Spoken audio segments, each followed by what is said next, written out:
King Charles called the family to Windsor.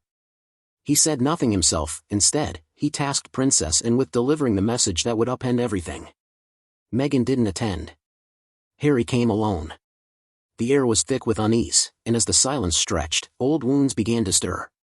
Then, steady and composed, Anne rose. She shared the king's final wish, one that no one had anticipated. What followed wasn't just surprise, it was a collapse of composure.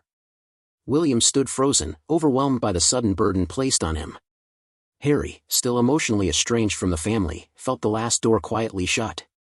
Tensions escalated. And while the room struggled to absorb the gravity of the moment, one truth became unavoidable: this was not a resolution. It was the start of something far more volatile.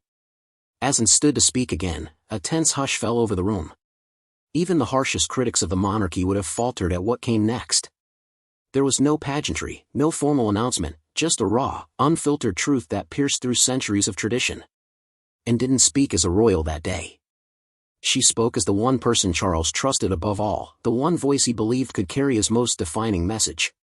This wasn't an ordinary declaration. It was a reckoning. Though weakened by illness, Charles remained acutely aware of the monarchy's fragility. His decision wasn't shaped by emotion or favoritism, it was born from a need to ensure the institution's survival. He'd seen too much: the scandals, divorces, betrayals. And he understood the next step had to be bold and forward-thinking. So, he turned to Anne, not William, not Camilla, not his advisors. Anne, because she never shied away from the truth. Her words landed like stone. The king's final wish didn't gift everything to William as expected. The fairy tale of a seamless inheritance was too simplistic, too naive. Instead, Charles had crafted a symbolic redistribution of power, responsibility, and presence, one that acknowledged more than bloodlines. William would still inherit the crown, that was never in doubt. But Charles recognized the deeper fractures: public opinion, historic missteps, and strained relationships. His plan sought to end the generational cycle of turmoil within the family. For Harry, the consequences were profound. He wasn't erased, but he wasn't reinstated either. He was placed in an unprecedented position, seen, but distanced. This wasn't about money. It was about standing, about legacy. Who would represent the future, and who would be relegated to history? And made it clear, this wasn't vengeance. It was about preserving the monarchy at all costs. In that ancestral room, filled with echoes of empire, Anne delivered her brother's judgment, not only on his sons, but on what the crown needed to endure. Her candor, often misread as coldness, became the only instrument sharp enough to cut through decades of denial. As the dust settled, dread took its place. Because for Charles to make such a radical, symbolic choice, one cloaked in secrecy and meaning, it pointed to something deeper still. To understand it, we must return to the roots of royal disruption. Charles's path to the throne was never smooth. It was shaped by abdications, scandals, and quiet sacrifices. Nearly a century ago, Edward VIII relinquished the crown for love, triggering a chain reaction. His brother, George VI, reluctantly stepped in. Upon his early death, an unprepared teenage girl, Elizabeth, was forced into power. Her reign became historic, and her son Charles spent his life in her shadow, observing not just duty but the emotional cost of it. To Charles, destiny was never glorious. It was isolating, harsh, and unrelenting. For decades, he waited in the wings while the world evolved around him. Every gesture, every word, scrutinized. By the time he finally wore the crown, the institution had changed, fractured, and drifted from public favor.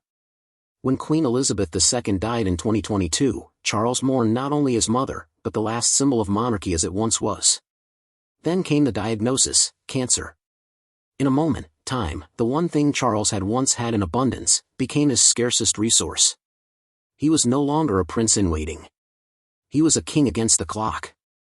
This convergence of mortality and responsibility reframed his entire perspective. The throne wasn't just a title, it was a crisis to manage. He remembered the chaos of abdications, the instability that came with unready heirs. He refused to leave such a legacy behind. Each decision from that point on was strategic, urgent, and deeply personal.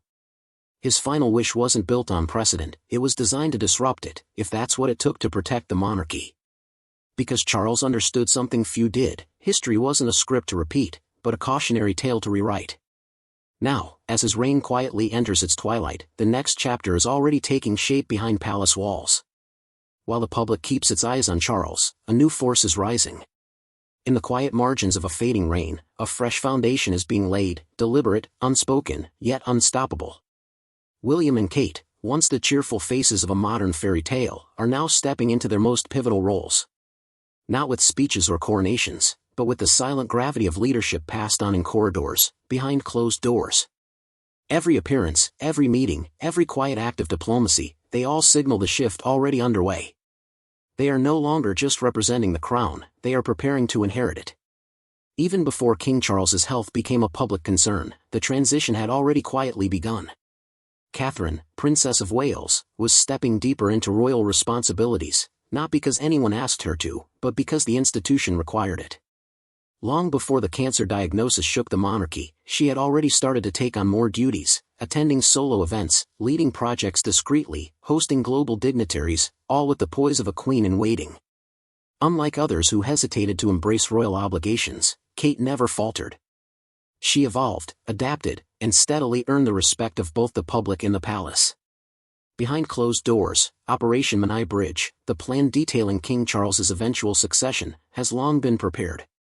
It maps out everything to occur the moment he dies or abdicates, from informing the Prime Minister to lowering the flags and transporting the King's body to Westminster Abbey.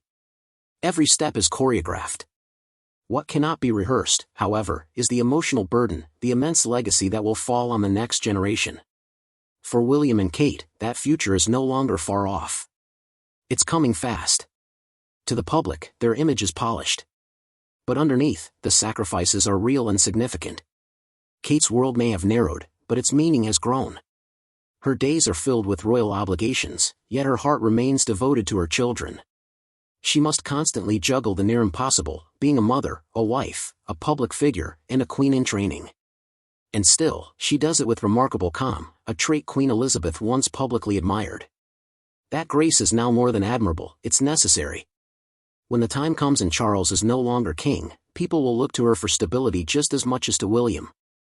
William, who has been groomed from birth for the throne, has had to watch his father govern while battling illness. This experience has pushed him to prepare earlier than expected, to take charge with greater confidence and shoulder responsibilities he once thought years away. Unlike Charles, William won't have decades to gradually assume control. The monarchy needs strength, continuity, and relevance now. That weight rests squarely on him. While William prepares to lead, his brother stands on the outside, watching. Prince Harry, though thousands of miles away, has been pulled back into the spotlight by their father's declining health. For years, he sought distance from royal life, choosing privacy over palace walls and trading titles for personal truth. But no matter how far he moves, the monarchy continues to draw him in. Now, with Charles's condition worsening and internal shifts underway, Harry faces an identity split, between the royal he once was and the private citizen he wants to be. As Charles's final decisions ripple through the royal household, attention turns once again to Harry. Will he return, or ignite further disruption? His relationship with the family remains deeply fractured. Despite public statements of affection and mutual respect, private tensions run deep. He and William haven't had a meaningful conversation in years. The arrival of Meghan, their dramatic departure, and the explosive Oprah interview left lasting wounds. Harry's memoirs spare only worsen the divide.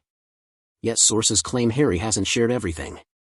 There is reportedly another manuscript, a second book with more revelations, waiting for the right time. Now, as Charles faces a personal health battle and William nears kingship, whispers grow louder. Harry is both watching and writing.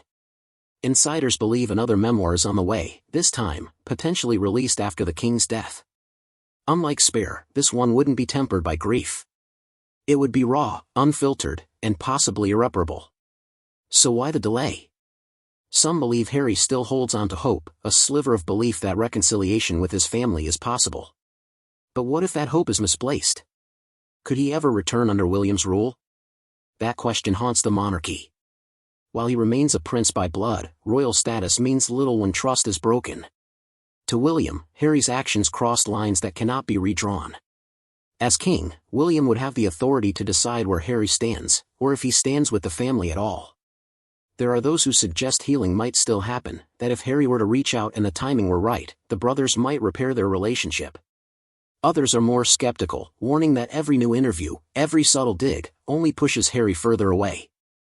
The bigger question is, will Harry return to royal life, or sever ties completely? The answer may depend not on Harry's intentions, but on William's judgment. Because the next phase of the monarchy will not be shaped by King Charles's empathy, but in the shadow of William's rule, and that shadow is already shifting. Ultimately, Harry's future might not be his to decide. William is preparing to act decisively, and his first major move could close the chapter for good. The crown is more than ceremonial, it is authority. And William may be ready to wield it. He has long played the dutiful heir, maintaining diplomacy while turbulence surrounded the family. But as Charles's hold on the throne weakens, William's posture is changing. He isn't inheriting a symbolic role, he's preparing to lead with conviction. According to insiders, William's first significant decision may be to strip Harry and Meghan of their HRH titles permanently. No more halfway in, halfway out. No more blurred lines. No more leniency.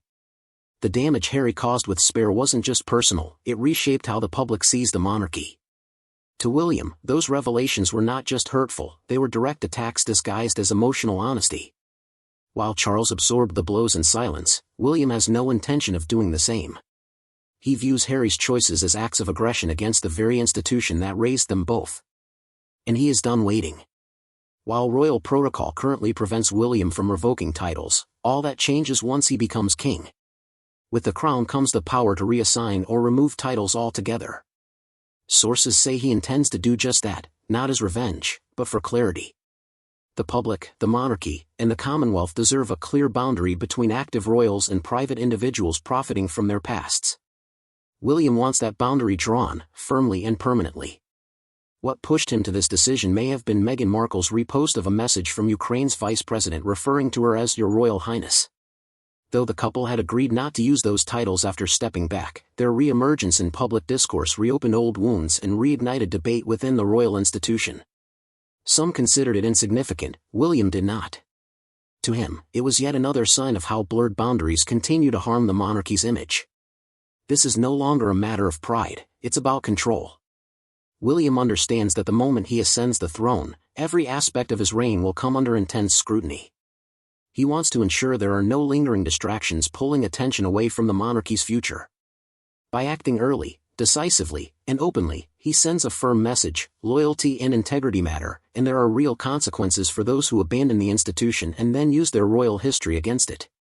Even as William refines his approach and prepares for the repercussions, a quiet shift is happening behind palace walls.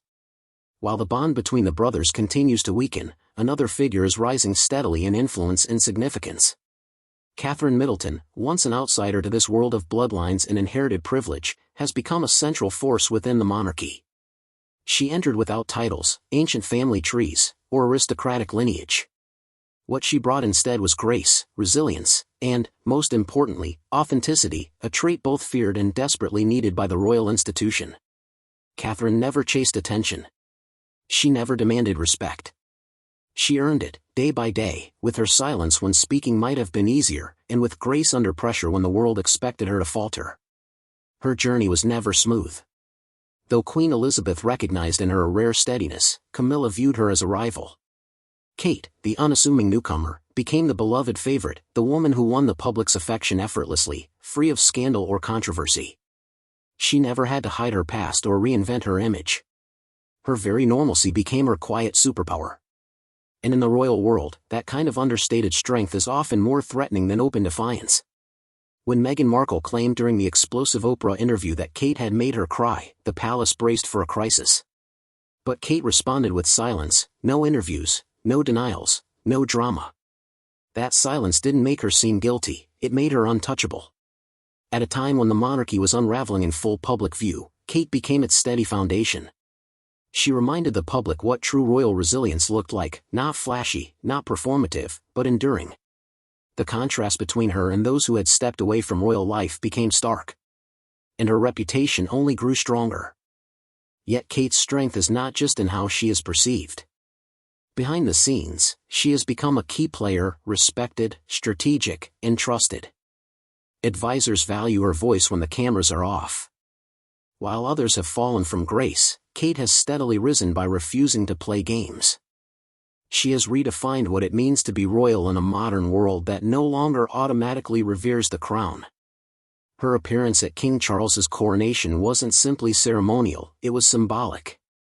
She stood beside him, not behind, as a visible symbol of the monarchy's next chapter. Now, as William readies himself for kingship, Kate is no longer just a supportive spouse. She is the emotional center of the institution, a mother of three, a public figure, and a woman who has withstood relentless global scrutiny with unwavering grace. She represents what the monarchy must become if it's to survive, and what it failed to be in the past. In every crisis, she has been calm. In every scandal, the stable constant. Her influence comes not from her title, but from her poise. That, more than any rank, is what sets her apart. Still, even with Kate's quiet strength, the monarchy may not endure the next great storm if William and Harry remain estranged. King Charles's final wish wasn't about wealth or status. It was about legacy, about healing a fractured crown. His reign began under the immense shadow of Queen Elizabeth's legacy and ended amid illness and family turmoil. He understood that the true mark of his leadership wouldn't be measured in gold or power, but in something far more fragile: unity. Not a dramatic public reconciliation, but a gentle shift, a chance to restore the monarchy's soul. Behind closed doors, Charles made his intentions clear. He didn't want Harry written out of royal history, but he didn't want him fully reinstated either. What Charles hoped for was balance, a recognition that while Harry had inflicted wounds, he was still family. That bloodline couldn't be ignored, it could only be carefully managed. His wish was emotionally complex, strategic, and designed to prevent future conflict, not to reward rebellion. This is why he entrusted the message to Princess Anne, the one royal respected by both factions. Her task wasn't to stir emotion, but to deliver the message with stability. Anne's strength softened the message, helping to convey what Charles, in his declining health, could no longer express: a final olive branch, a last opportunity for understanding, presented not as a plea but as a quiet royal directive. But even Anne understood the hardest part wasn't delivering the message, it was whether it would be accepted.